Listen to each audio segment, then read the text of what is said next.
আলাইকুম। কাঁচা কলার ভাজি হবে। প্রথমে আমরা কলা কুটে নিব, মানে কেটে নেব, নিয়ে হলুদ দিয়ে ধুয়ে নিব, নেওয়ার পরে সিদ্ধ দিব।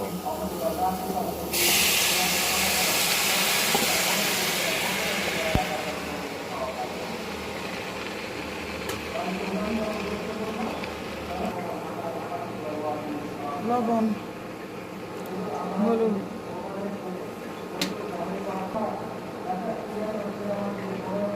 তারপরে পানি দিবেন।